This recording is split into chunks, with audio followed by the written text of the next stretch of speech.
പ്രിയപ്പെട്ടവരെ, ജീവിതമാർഗം മുട്ടിപ്പോയവർ, കമ്പനിയിൽ നിന്ന് ടെർമിനേറ്റ് ആയിപ്പോയവർ, തിരിച്ചു കയറാൻ പറ്റാതിരിക്കുന്നവർ, വിസ ഉണ്ട് പക്ഷേ ജോലിയില്ല, കോൾ ഫോർ ചെയ്യുന്നില്ല, അങ്ങ് ധർമ്മസങ്കടത്തിൽ ഇരിക്കുന്നവരുണ്ട്. ഭാര്യ ഭർത്താക്കന്മാർ തമ്മിൽ അകന്ന് ജീവിക്കുന്നവർ, അവർക്ക് ഒരുമിച്ച് ജീവിക്കാൻ ആഗ്രഹമുണ്ട്. അതിൽ ആർക്കെങ്കിലും ഒരാൾക്ക് ആഗ്രഹമുണ്ടെങ്കിൽ കർത്താവിൻ്റെ നാമത്തിൽ അവർക്ക് വേണ്ടി പ്രാർത്ഥിക്കുന്നു. 16 ദിവസം ഡേറ്റ് ഇട്ടിട്ടുണ്ട് നിങ്ങൾ ഒരുമിച്ച് താമസിക്കാൻ വേണ്ടി.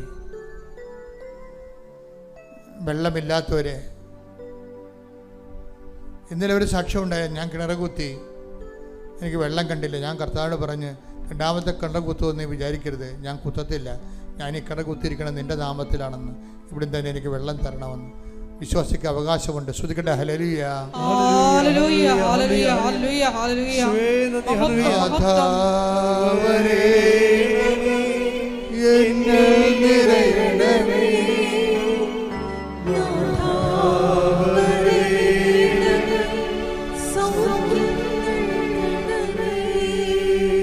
കർത്താവ് ജീവനോടെ മഹത്വപൂർണനായി ആരാധ്യനായി അനുഗ്രഹദാതാവായി നിൽക്കുന്ന സമയമാണ്.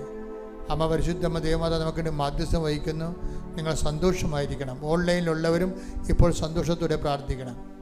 കാരണം നമ്മൾ ദൈവത്തിൻ്റെ സാക്ഷാത് ദൈവത്തിൻ്റെ തിരുസന്നിധിയിൽ അവിടുത്തെ അമ്മയായ പരിശുദ്ധ കന്യാമറിയത്തിൻ്റെ നമുക്ക് വേണ്ടി മാധ്യസ്ഥത്തിലാണ് നമ്മൾ നിൽക്കുന്നതെന്ന് ഓർക്കണം. വിശ്വാസത്തിനെതിരെ സംസാരിക്കുന്നവരെ പുച്ഛത്തോടെ പുറന്തള്ളണം. നീ നിൻ്റെ വിശ്വാസമായി നീ മുന്നോട്ട് പോകും. നമ്മൾ നേടും, കൃപ ധരിക്കും, നമ്മൾ ജയിക്കും. ശ്രുതിക്കട്ടെ hallelujah hallelujah hallelujah hallelujah hallelujah. മഹത്വം മഹത്വം, ആരാധന ആരാധന. Hallelujah hallelujah hallelujah. നമ്മൾ ജയിക്കും, കൃപ ധരിക്കും, അമ്മയോടും കൂടെ ജോലിക്കും. എല്ലാവരും നമ്മൾ ജയിക്കും, കൃപ ധരിക്കും, അമ്മയോടും കൂടെ ജോലിക്കും. നമ്മൾ ജയിക്കും, കൃപ ധരിക്കും, അമ്മയോടും കൂടെ ജോലിക്കും. മാറിപ്പോകുന്നേ, അമ്മയോടൊപ്പം ആരാധിക്കുന്നു. മാറാരോഗങ്ങൾ മാറിപ്പോകുന്നേ, അമ്മയോടൊപ്പം ആരാധിക്കുന്നു. പരിശുദ്ധ പരമദിവ്യകാരുണ്യത്തിന് എന്നേരവും ആരാധനയും സ്തുതിയും പുകഴ്ചയും ഉണ്ടായിരിക്കട്ടെ. കൊച്ചുമക്കളുടെ സ്വഭാവ വൈകല്യങ്ങൾക്ക് വേണ്ടി പ്രാർത്ഥിക്കുന്നവരുണ്ട്. കൊച്ചുമക്കളെ പള്ളിക്കൂടത്തിൽ വിട്ടിട്ട് അവർ സ്കൂളിൻ്റെ കാര്യങ്ങളും നോക്കാതെ എപ്പോഴും വീഡിയോ ഗെയിം കളിച്ചുകൊണ്ടിരിക്കുന്നവരുണ്ട്. വല്ലാത്ത രീതിയിൽ ഇങ്ങനെ ഇലക്ട്രോണിക്സുമായിട്ട് അഡിക്റ്റഡ് ആയിപ്പോയ കുഞ്ഞുങ്ങൾ അവിടെ വിടുതലിന് വേണ്ടി ശ്രുതിക്കട്ടെ ശ്രുതിക്കട്ടെ ശ്രുതിക്കട്ടെ. നമ്മൾ ജയിക്കും. ശ്രുതിക്കട്ടെ ഹല്ലേലൂയ.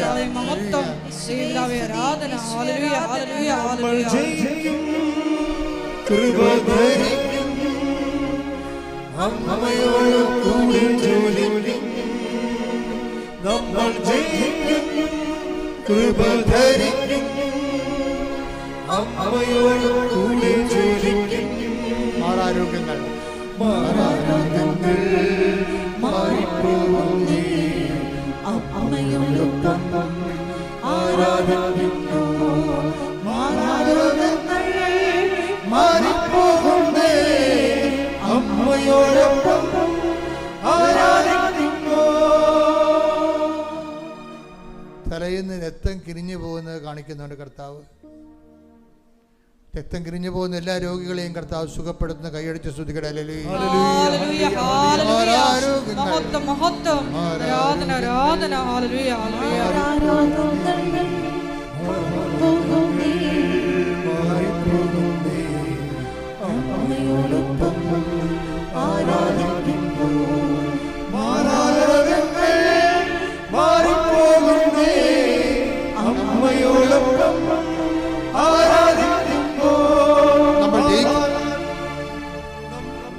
ജയിക്കും, കൃപ ധരിക്കും അമ്മയോട് കൂടെ ജയിക്കും നമ്മൾ ജയിക്കും കൃപ ധരിക്കും അമ്മയോട് കൂടെ ജയിക്കും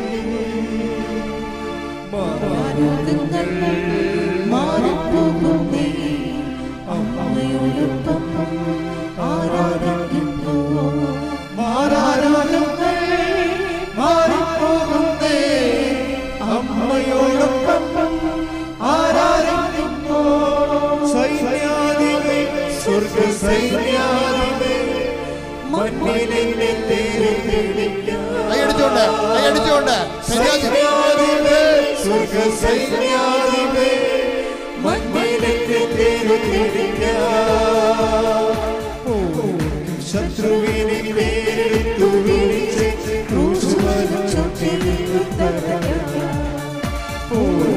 ശത്രുവിനെ പേരെടുത്തു വിളിച്ച് നമ്മൾ ജയിക്കും കൃപ ധരിക്കും അമ്മയോട് കൂടെ ജോലിക്കും നമ്മൾ ജയിക്കും കൃപ ധരിക്കും അമ്മയോട് കൂടെ ജോലിക്കും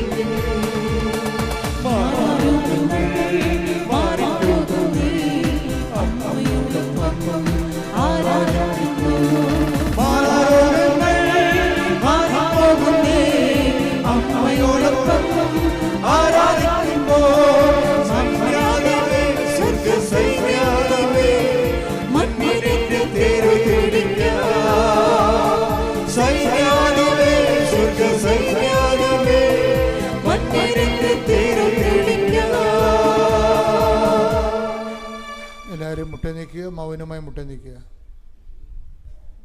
എൻ്റെ മക്കളെ, ഏതെങ്കിലും വിഷയം അച്ഛൻ വിട്ടുപോയിട്ടുണ്ടെങ്കിൽ ഇപ്പം അച്ഛൻ്റെ കൂടെ നിങ്ങളെ ഓർത്ത് പ്രാർത്ഥിക്കേണ്ടതാണ്. ആ വിഷയത്തിനുമേൽ ദൈവിക തീരുമാനം ഉണ്ടാകാൻ പോകുന്നു.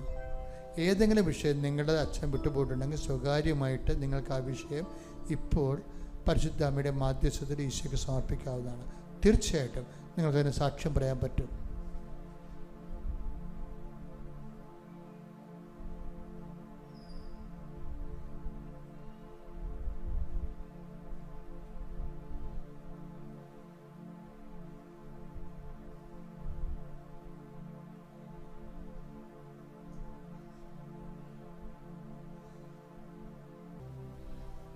ബ്രെയിനിന് അസുഖമുള്ള കുറേ ആൾക്കാർ കർത്താവ് സുഖപ്പെടുന്നതായിട്ട് സന്ദേശമുണ്ട്.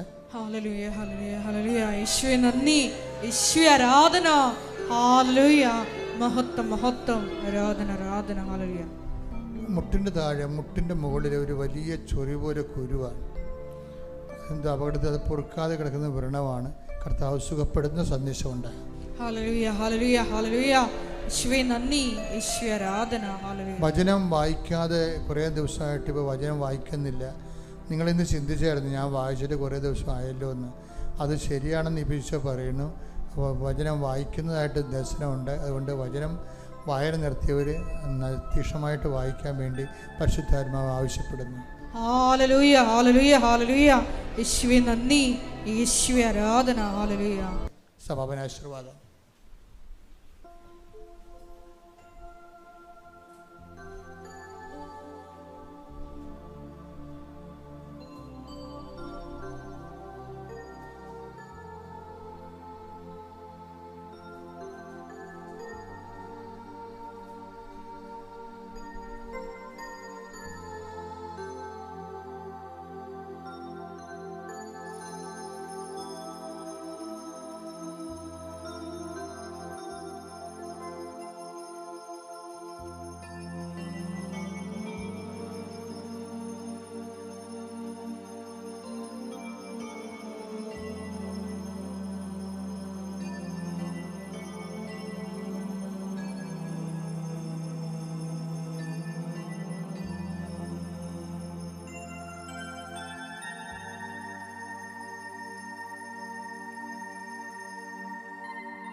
പരിശുദ്ധ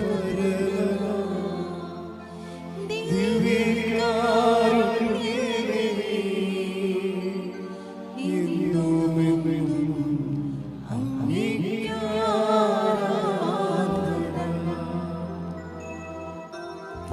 പരിശുദ്ധ പരമമാ ദിവ്യകാരുണ്യമേ, ഇന്നുമെന്നും അങ്ങേക്ക് ആരാധന. പരിശുദ്ധ പരമമാ ദിവ്യകാരുണ്യമേ, ഇന്നുമെന്നും അങ്ങേക്ക്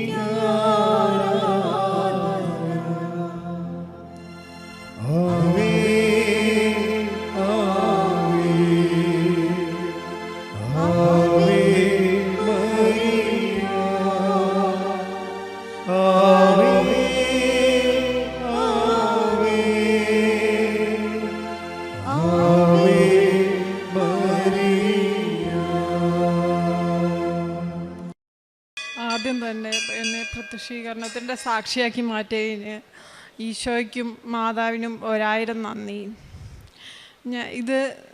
എൻ്റെ പേര് രഞ്ജിത, ഇതെൻ്റെ ഭർത്താവ് സന്ദീപ്, ഇതെൻ്റെ കുട്ടി വിഹാൻ. ഞാൻ ആദ്യമായിട്ട് ഉടമ്പടി എടുക്കുന്നത് 19/12/2023 ഞാൻ ഉടമ്പടി എടുക്കാനുള്ള കാരണം എന്താണെന്ന് വെച്ച് കഴിഞ്ഞാൽ എനിക്ക് നല്ല ബാക്ക് പെയിൻ്റ് ഇഷ്യൂസ് ഉണ്ടായിരുന്നു. അപ്പോൾ ഈ കൃപാസനത്തെ പറ്റി അറിയുന്നത് എൻ്റെ ഭർത്താവ് മുഖേനയാണ്. അപ്പോൾ ഭർത്താവിന് ബ്ലോക്കിലാണ് ജോലി. അപ്പോൾ അവിടുത്തെ സാറുമാർ പത്രം നൽകുകയും അതിനെപ്പറ്റി അറിയുകയും ഞാൻ പിന്നെ അത് യൂട്യൂബിലൊക്കെ സെർച്ച് ചെയ്ത് അത് മനസ്സിലാക്കുകയൊക്കെ ചെയ്തു. അതിന് ശേഷം ഇവിടെ വരാമെന്ന് വിചാരിച്ചു. അപ്പോൾ കുഞ്ഞിനെ ലഭിക്കണം, അതുപോലെ തന്നെ ബാക്ക് പെയിൻ്റെ കാര്യങ്ങൾ, അങ്ങനെ കുറച്ച് കാര്യങ്ങളായിരുന്നു ഇവിടെ വരാനുള്ള കാരണം. അപ്പോഴേക്കുമാണ് ഞാൻ കൺസീവ് ആണെന്ന് അറിയുന്നത്. അപ്പോൾ അറിഞ്ഞതിന് ശേഷം ഞാൻ ഇങ്ങോട്ട് വരാമെന്ന് വിചാരിച്ചു. അപ്പോൾ ഞാൻ വിചാരിച്ചു ഇങ്ങോട്ട് വരുന്നുണ്ടല്ലോ, അപ്പം നല്ലൊരു വാർത്തയായി എന്നൊക്കെ വിചാരിച്ച് ഞങ്ങൾ വന്നു. 18-ാം തീയതി വൈകുന്നേരം വന്നു, 19-ാം തീയതി പുലർച്ചെ തന്നെ ഇവിടെ എത്തി. ഇവിടെ എത്തിയപ്പോഴേക്കും എനിക്ക് തീരെ വയ്യ, വയറുവേദന, നടുവേദന, ബ്ലീഡിങ്, അങ്ങനെ കുറേ ഇഷ്യൂസായി. അപ്പം ഞാൻ വിചാരിച്ചു ഇത് കുഴപ്പമുണ്ടാവില്ല, ചെറിയ രീതിയിലൊക്കെ സ്പോട്ടിങ് അങ്ങനെ കാര്യങ്ങളുണ്ടല്ലോ, അപ്പോൾ അതാണെന്ന് വിചാരിച്ചു. അപ്പോൾ അതിന് ശേഷം പിന്നെ ഇവിടെ ഉടമ്പടി ക്ലാസ്സിൽ കയറി. അപ്പോഴൊക്കെ എനിക്ക് ഭയങ്കര ബുദ്ധിമുട്ടാണ്. അപ്പോൾ എനിക്ക് എന്തായാലും ശരി, ഞാൻ എന്തായാലും ഇത് ഉടമ്പടിയിൽ വന്നതല്ലേ, ഞാൻ എന്തായാലും ഉടമ്പടി എടുക്കും. അങ്ങനെ ഞാൻ തീരുമാനിച്ചു, ഉടമ്പടി എടുത്തു. ഇവിടുന്ന് ഉച്ച കഴിഞ്ഞതിന് ശേഷം ഞങ്ങൾ എല്ലാം കഴിഞ്ഞ് പുറപ്പെട്ടു. അതിന് ശേഷം ഹസ്ബൻഡിൻ്റെ അടുത്ത് ഞാൻ പറഞ്ഞു ഇങ്ങനെ ബ്ലീഡിങ് ഉണ്ട്, കാര്യങ്ങളുണ്ട്. അപ്പോൾ ഭർത്താവിന് ഉള്ള വിശ്വാസമൊക്കെ പോയി. ഇവിടെ വന്നില്ലേ, എന്നിട്ടും നിനക്ക് ഇത്ര ബ്ലീഡിങ്ങും കാര്യങ്ങളും കുട്ടീനെ ഉള്ളതും പോയി, അങ്ങനെയൊക്കെ പറഞ്ഞ് എന്നെ കുറ്റപ്പെടുത്തിയിരുന്നു.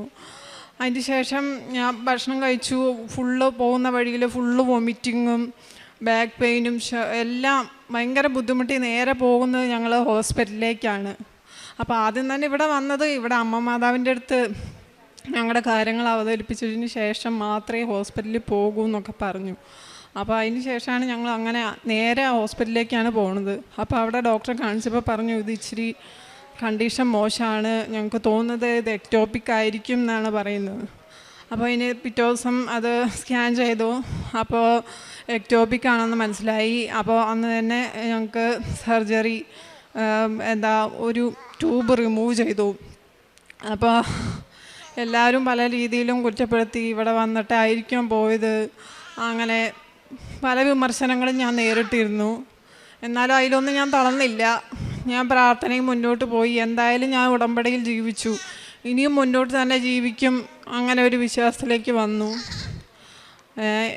അതിനുശേഷം എനിക്ക് പ്രേക്ഷിത പ്രവർത്തനങ്ങളും കാരുണ്യപ്രവൃത്തികളും ആ സമയത്തൊന്നും ചെയ്യാൻ പറ്റിയില്ല. ഇങ്ങനെ ഒരു കണ്ടീഷനായിരുന്നു, അങ്ങനത്തെ ഒരു അവസ്ഥയിലൂടെ ആയിരുന്നു. അപ്പോൾ എനിക്ക് സങ്കടമായി. എനിക്കിതിലൊന്നും നല്ല രീതിയിലൊന്നും ചെയ്യാനായിട്ട് പറ്റിയില്ല. എനിക്ക് കുഞ്ഞിനെ നഷ്ടപ്പെട്ടതിനേക്കാളും ഉപരി എനിക്കിതിൽ കൂടുതൽ ഈശോനോടും മാതാവിനോടും അടുക്കണം എന്നുള്ളൊരു ചിന്ത എനിക്കുണ്ടായിരുന്നു.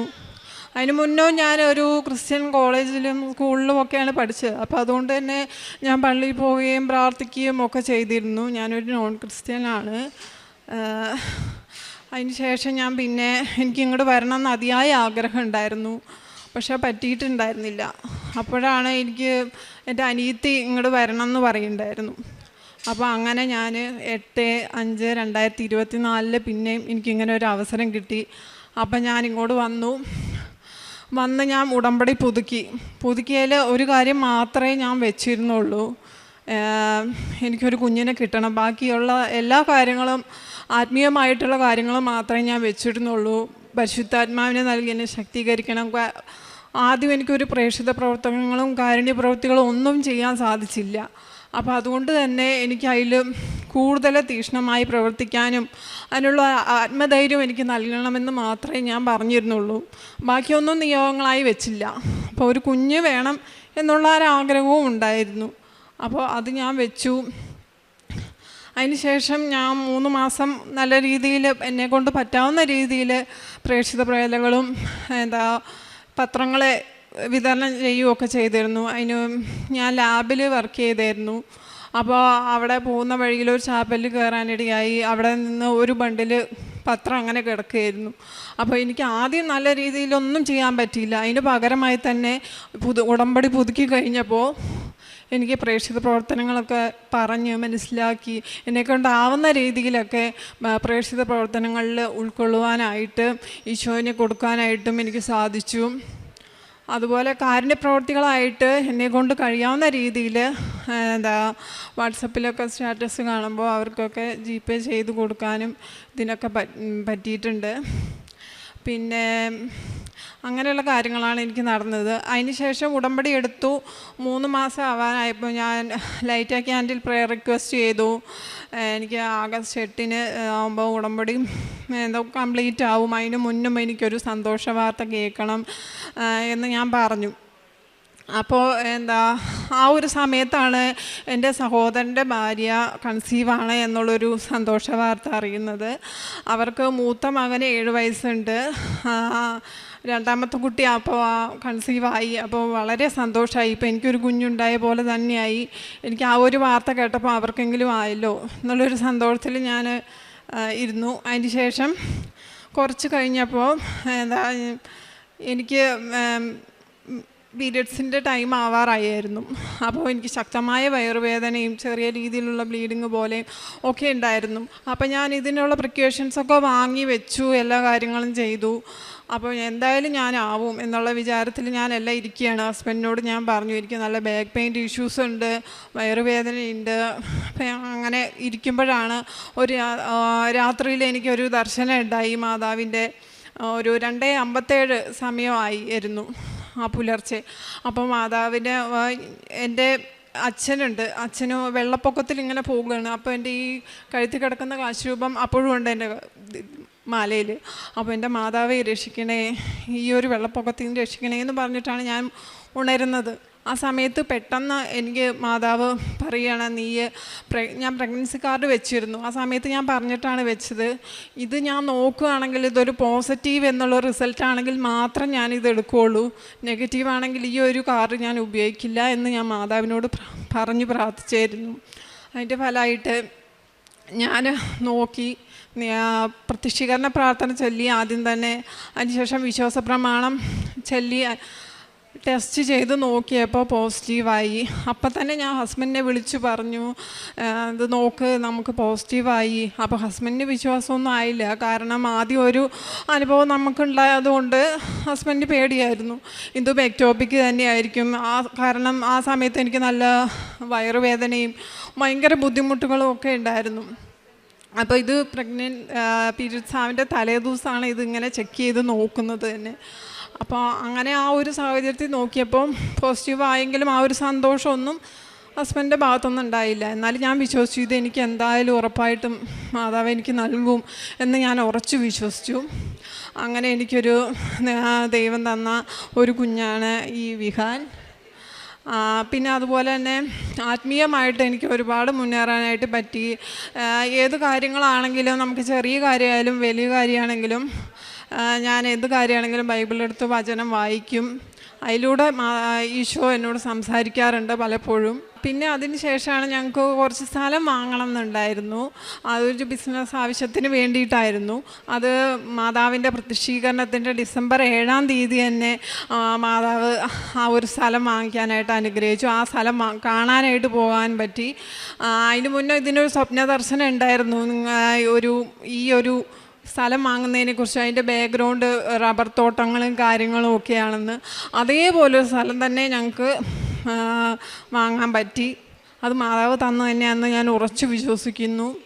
ഇനിയും ഞാൻ ഉടമ്പടിയിൽ ജീവിക്കും, തുടർന്ന് ജീവിക്കാൻ തന്നെയാണ് എൻ്റെ ആഗ്രഹം. അതിനെ അമ്മയും ഈശോയും അനുഗ്രഹിക്കണം. ഒരിക്കൽ കൂടി ഈ വേദിയിൽ വന്ന് സാക്ഷ്യം പറയാൻ അനുവദിച്ച അമ്മ മാതാവിനും ഈശോയ്ക്കും കോടാനുകോടി നന്ദി പറയുന്നു. ആദ്യം തന്നെ മാതാവിൻ്റെ പ്രതീക്ഷീകരണത്തിൻ്റെ സാക്ഷിയാക്കി മാറ്റിയതിന് ഞാൻ അങ്ങേക്ക് നന്ദി പറയുന്നു.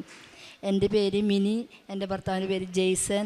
ഞങ്ങൾ തൃശ്ശൂർ ജില്ലയിൽ നിന്ന് മുണ്ടൂർ എന്ന് പറഞ്ഞ ദേശത്തു നിന്നാണ് വരുന്നത്. ഞങ്ങളിവിടെ ഉടമ്പടി എടുത്തത് 2022 മാർച്ച് 3 ഞങ്ങൾ ഉടമ്പടി എടുത്തത്. ഉടമ്പടി എടുക്കാനുള്ള കാരണം എൻ്റെ ജീവിത പങ്കാളിക്ക് 10 വർഷമായിട്ടുള്ള മുഖത്ത് ഒരു മുഴ കണ്ടു. ആ മുഴ തുടർന്ന് കുറച്ച് മുഴകൾ കൂടി വന്നു തുടങ്ങി. അങ്ങനെ ഡോക്ടറെ കാണിച്ചപ്പോൾ അവർ മുഴ ഓപ്പറേഷൻ ചെയ്യണമെന്ന് പറഞ്ഞു. അങ്ങനെ ഓപ്പറേഷൻ ചെയ്തപ്പോൾ അവർ കണ്ണിലേക്കുള്ള ഞരമ്പ് കട്ട് ചെയ്തു. അങ്ങനെ അവർ കട്ട് ചെയ്തപ്പോൾ കണ്ണിലേക്കുള്ള കണക്ഷൻ പോയപ്പോൾ കണ്ണ് അടയാനോ കണ്ണിൽ നിന്ന് വെള്ളം അങ്ങനെ വന്നുകൊണ്ടിരിക്കുക, മുഖം ഒരു സൈഡിലേക്ക് കോടി. അങ്ങനെ അവരൊരു 5-6 മാസം കഴിഞ്ഞിട്ടും 9 മാസമായിട്ടും ഇത് അതേപോലെ തന്നെയാണ്, ഒരു മാറ്റവും ഉണ്ടായില്ല. അങ്ങനെ ഞങ്ങൾ വീണ്ടും ഡോക്ടറെ കാണിച്ചപ്പോൾ ഡോക്ടർ പറഞ്ഞു കണ്ണടയുന്നതിന് വേണ്ടി ഒരു ഓപ്പറേഷൻ കൂടി ചെയ്യണമെന്ന് പറഞ്ഞു. അങ്ങനെ ഞങ്ങൾ ഉടമ്പടി ഇവിടെ വന്ന് ചേട്ടൻ്റെ ചേച്ചിയായിട്ട് പറഞ്ഞു, നിങ്ങളിവിടെ വന്ന് ഉടമ്പടി എടുത്തിട്ട് പ്രാർത്ഥിച്ച ആൾക്ക് മാറും എന്നുള്ള വിശ്വാസം ആൾ പറഞ്ഞുകൂടി ഞങ്ങളെ കൊണ്ടുവന്നു. അങ്ങനെ ഞാൻ ഇവിടെ ഉടമ്പടി എടുത്തിട്ട് ആൾക്ക് 3 മാസത്തിന് ഉടമ്പടി എടുത്ത് ഒരു 3 മാസത്തിൻ്റെ ഉള്ളിൽ തന്നെ ആൾക്ക് മാറ്റങ്ങൾ വന്നു തുടങ്ങി. അങ്ങനെ ഇപ്പോൾ ആൾക്ക് പൂർണ്ണ സൗഖ്യം കിട്ടി. ഇപ്പോൾ കണ്ണടയുണ്ട്, ഓപ്പറേഷനൊന്നും കൂടാതെ തന്നെ കണ്ണടഞ്ഞു തുടങ്ങി. എല്ലാ മുഖത്തെ കോട്ടം മാറി. അതുപോലെ കുറേ അത്ഭുതങ്ങൾ ഞങ്ങൾക്ക് ഇന്ന് ദൈവം തന്നിട്ടുണ്ട്. അതുപോലെ തന്നെ രണ്ടാമത്തെ ഒരു സാക്ഷിയാണ്, ആൾക്ക് ഒരു 25 വർഷമായിട്ടുണ്ട് കിഡ്നിയിൽ കല്ലാണ്. അത് എല്ലാ കൊല്ലവും വേദന വരും, കല്ല് വരുമ്പോൾ അത് പൊടിക്കും. അങ്ങനെയാണിത് മുന്നോട്ട് പോയിരുന്നത്. അങ്ങനെ ഇവിടെ ഉടമ്പടി വെച്ച് മാതാവിൻ്റെ തൈലും ഉടമ്പടി നേർച്ച വസ്തുക്കളൊക്കെ ഉപയോഗിച്ചു പ്രാർത്ഥിച്ചു. ഒരു ദിവസം ജേസന് ഇതുപോലെ വേദന വന്നിട്ട് ഡോക്ടറെ കാണിച്ചപ്പോൾ അവർ പറഞ്ഞു കല്ല് മൂത്രസഞ്ചിയിലേക്ക് ഇറങ്ങിയിട്ടുണ്ട്, അത് നാളെ ഭക്ഷണം കഴിക്കാതെ വന്ന് ഒരു എക്സ്റേ എടുത്തിട്ട് വരാൻ പറഞ്ഞു. അങ്ങനെ പിറ്റേ ദിവസം ഞങ്ങൾ എക്സ്റേ എടുക്കാനായിട്ട് ജേസനും പോയപ്പോൾ എക്സ്റേയിൽ കല്ല് കാണാനില്ല. അങ്ങനെ വീണ്ടും അവർ പറഞ്ഞു കല്ല് കാണാനില്ല, നിങ്ങളൊരു സ്കാനും കൂടി ചെയ്തിട്ട് വയോ എന്ന് പറഞ്ഞു. അങ്ങനെ സ്കാൻ ചെയ്തു, അതിലും കല്ല് കണ്ടില്ല. അങ്ങനെ ജേസൺ അറിയാതെ തന്നെ ജേസൻ്റെ കല്ല് ദൈവം മാതാവ് മാറ്റി തന്നു. ഇപ്പോൾ 2 വർഷമായിട്ട് കല്ലിൻ്റെ ഉപദ്രവം ഉണ്ടായിട്ടില്ല. പിന്നെ അതുപോലെ തന്നെ എനിക്ക് 25 വർഷമായിട്ടുള്ള ഷുഗറാണ്. അത് 300-350 ആയിരുന്നു. അതിനെ സംബന്ധിച്ചുള്ള കുറേ രോഗങ്ങൾ, കൈത്തരിപ്പ്, പിന്നെ യൂറിൻ ഇൻഫെക്ഷൻ, അങ്ങനെ കുറേ അസുഖങ്ങളായിരുന്നു. ക്ഷീണം, എപ്പോഴും കിടക്കണം എന്നുള്ളൊരവസ്ഥയായിരുന്നു. ഒന്നും ചെയ്യാൻ പറ്റിയിരുന്നില്ല. ഈ മാതാവിൻ്റെ നേർച്ച വസ്തുക്കൾ ഉപയോഗിച്ച് തന്നെയാണ് പ്രാർത്ഥിച്ചതിൻ്റെ ഫലമായിട്ട് എൻ്റെ ഈ രോഗങ്ങളൊക്കെ, ഷുഗറൊക്കെ എനിക്കിപ്പോൾ ഭക്ഷണം കഴിച്ചിട്ട് 94ലേക്ക് എത്തി. അത്രയും ഭയങ്കര മാറ്റം. ഇപ്പം ഞാൻ ഹെൽത്തി ആയിട്ടിരിക്കുന്നു, ഹാപ്പിയാണ്. ദൈവം എൻ്റെ കൂടെ എപ്പോഴും എൻ്റെ കൂടെ ഉണ്ട്. എല്ലാ കാര്യത്തിനും എനിക്കൊരു വിഷമ സാഹചര്യങ്ങൾ വന്നാലും അപ്പോൾ എൻ്റെ കൂടെ മാതാവ് ഉണ്ടാവും. എന്ന് വെച്ച് കഴിഞ്ഞാൽ മാതാവിൻ്റെ കൈ പിടിച്ച് തന്നെയാണ് നടക്കുന്നത്. ഇനിയും എനിക്ക് കൂടുതൽ അനുഗ്രഹങ്ങൾ മാതാവിന് വഴി എനിക്ക് കിട്ടണം. ഞാനിവിടെ വന്നുകൊണ്ടിരിക്കും, മാതാവ് തന്നെ എന്നെ അനുഗ്രഹിക്കും. അതുപോലെ ഞങ്ങൾക്കൊരു സാക്ഷ്യം കൂടി ഉണ്ട്. ഞങ്ങൾക്ക് കിണർ കുത്തിയിട്ട് അതിൽ ഒരു വെള്ളം കുറഞ്ഞു കഴിഞ്ഞാൽ അതിൽ കൂത്താടി വരും, വെള്ളം ഉപയോഗിക്കാൻ പറ്റില്ല. അങ്ങനത്തെ ഒരു അവസ്ഥയിലായിരുന്നു. അപ്പോൾ ഇവിടുത്തെ മാതാവിൻ്റെ നേർച്ച വസ്തുക്കൾ ഞാൻ അതിൽ ഉപ്പ് കിണറ്റിൽ വിശ്വാസ പ്രമാണം ചൊല്ലിയിട്ടിട്ടു. ഇപ്പോൾ 2-3 വർഷമായിട്ട് കൂത്താടി എന്ന് പറഞ്ഞ സാധനം കാണാനില്ല. അതും മാതാവ് അനുഗ്രഹിച്ചു. ഇപ്പോൾ വെള്ളം ഞങ്ങൾക്ക് പറ്റുന്നില്ല, ഞങ്ങൾക്ക് ആവശ്യമുള്ള വെള്ളമൊക്കെ ഞങ്ങൾക്ക് കിട്ടുന്നുണ്ട്. അതിന് മാതാവിന് 1000 നന്ദി പറയുന്നു. അതുപോലെ തന്നെ ഞാൻ ഇവിടെ ചെയ്തുകൊണ്ട് പ്രേക്ഷിത പ്രവർത്തനം, പത്രം വാങ്ങിക്കും, അത് ഹോസ്പിറ്റലുകളിലും പിന്നെ അതുപോലെ ബസ് സ്റ്റോപ്പിലും എനിക്ക് എവിടെയാണ് പറ്റുന്നതെങ്കിൽ അവിടെയൊക്കെ ഞാൻ കൊടുക്കും. പ്രാർത്ഥിച്ച് തന്നെ കൊടുക്കുക, അവർക്കൊരു അത്ഭുതം കാണിക്കട്ടെ. മാതാവിൻ്റെ വിഷമം എന്താണെന്ന് എനിക്കറിയില്ല, പക്ഷേ ആ വിഷമം മാതാവിനറിയാലോ. മാതാവ് തന്നെ അവരിൽ അത്ഭുതം പ്രവർത്തിക്കട്ടെ എന്ന് പ്രാർത്ഥിച്ചുകൊണ്ട് തന്നെയാണ് എല്ലാവർക്കും പത്രം കൊടുക്കുന്നത്. അതുപോലെ രോഗികൾക്ക് എന്നെ കൊണ്ട് പറ്റുന്ന സഹായം, പൈസ ആയിട്ടോ അല്ലെങ്കിൽ ഒരു നേരം ഭക്ഷണം കഴിക്കാനുള്ളതായിട്ടോ ഭക്ഷണമായിട്ടോ എന്തെങ്കിലും ആയിട്ട് ഞാൻ അവർക്ക് കൊടുത്തുകൊണ്ടിരിക്കുന്നുണ്ട്. അതും മാതാവിൻ്റെ അനുഗ്രഹം കൊണ്ടാണ്. പ്രേക്ഷിത പ്രവർത്തനം, പത്രം കൊടുക്കുക, പൈസ രോഗികൾക്ക് കൊടുക്കുക, ഇതൊക്കെയാണ് ഞാൻ ചെയ്തുകൊണ്ടിരിക്കുന്നത്. ആത്മീയ ജീവിതത്തിൽ ഇപ്പോൾ കൂടുതൽ കുർബാന കാണാൻ എല്ലാ ദിവസവും കുർബാനയ്ക്ക് പോവും. അതുപോലെ മാസത്തിലൊരു കുമ്പസാരിക്കും. അതുപോലെ കൂടുതൽ ദൈവത്തോട് ചേർന്നിരിക്കാനായിട്ട് എനിക്ക് പറ്റുന്നുണ്ട്. അതിനും മാതാവ് എന്നെ അനുഗ്രഹിച്ചിട്ടുണ്ട്. പ്രാർത്ഥനയിൽ നിന്ന് അകന്നു പോകുന്നില്ല. എപ്പോഴും പ്രാർത്ഥനയോടുകൂടെ തന്നെ എനിക്ക് മുന്നോട്ട് പോകാനായിട്ട് മാതാവ് എന്നെ അനുഗ്രഹിച്ചിട്ടുണ്ട്. അതിനൊത്തിരി നന്ദി പറയുന്നു. താങ്ക് യു മാതാവേ. എല്ലാം ചെയ്തതിന് മാതാവിന് നന്ദി പറഞ്ഞു. 1000 നന്ദി.